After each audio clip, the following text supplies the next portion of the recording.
قلب اسكندرية وسط العمارات الكبيرة والشوارع الواسعة في شارع عمره ما بينام، واقفة فيه عمارة شكلها غريب، عمارة شيك من بره وتصميمها فاخر جدا، لكن الغريب ان مفيش حد بيسكن فيها من سنين طويلة.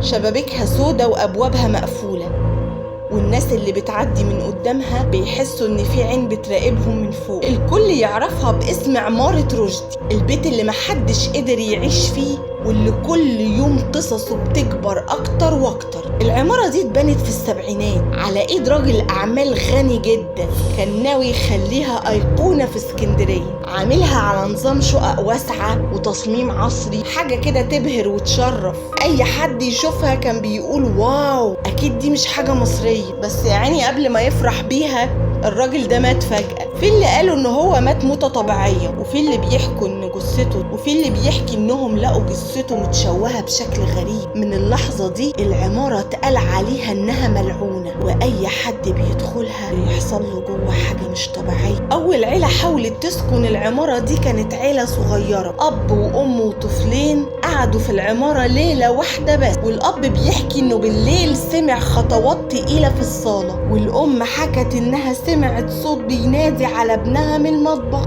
دخلت المطبخ لقت المطبخ فاضي. اشتكت العيلة دي انها طول الليل سامعة ابواب بتخبط والنور بيقيد ويطفي لوحده، ولما بيجي نص الليل العيلة كلها بتحس ان في حاجة غريبة. ومع اول ليلة ليهم في العمارة جروا بالعفش وخدوا العيال معاهم.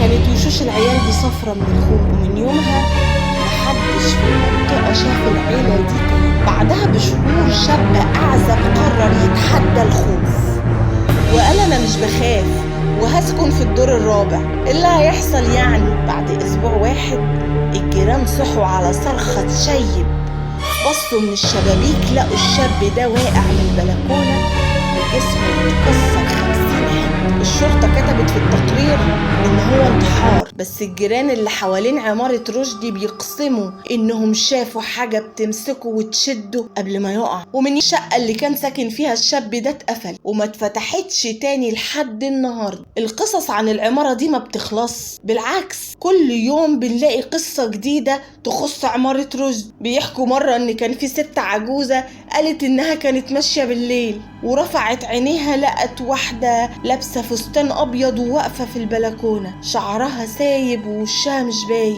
بس كانت بتبصلها بثبات. الست صرخت ولما رجعت تبص لقت البلكونة كانت فاضية. راجل تاني بيحكي وبيقول وهو قاعد في شقته شاف الحيطان عمالة بتنقط دم، جرى ينادي جاره عشان يشوف ايه اللي بيحصل في العمارة الغريبة دي. فجأة لقى الدم اختفى وكأنه ما كانش موجود. الراجل جمع هدومه ولم حاجته ومشى ومرجعش تاني ابدا يسكن جنب العمارة دي. ناس كتير بتحلف انها وهي معدية من قدام العمارة بالليل شافت نور شقة بيولع ويطفي، رغم ان الكهرباء في العمارة عمرها ما اتقطعت، ورغم ان الكل عارف انها فاضية من سنين. طب مين بقى بيولع ويطفي النور؟ واحد تاني بيحكي انه سمع صوت بنت صغيرة بتضحك من جوه، قرب عشان يسمع كويس، الضحكة اتقلبت لصرخة تهز الجبل، والراجل جرى بأقصى سرعته وما بصش وراه. ناس كتير حاولت تلاقي تفسير لكل ده. في اللي قال ان العمارة مبنية فوق مقابر قديمة، أرواح الموتى مش سايبة المكان، وفي اللي قال ان صاحب العمارة كان عامل عهد مع الجن ان خلص له العمارة دي بسرعة لكنه مات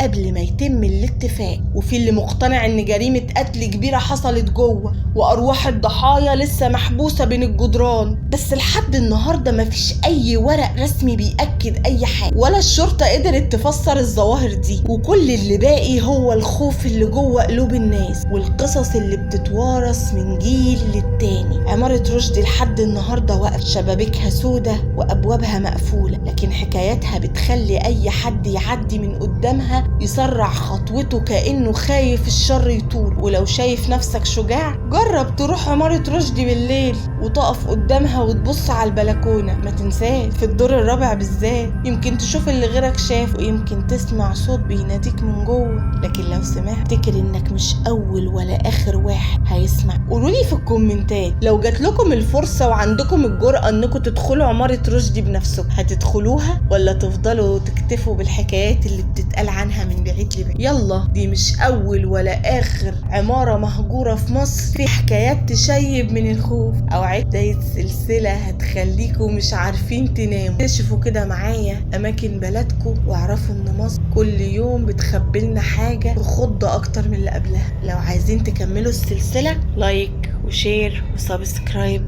عشان يجيلكوا كل الحلقات.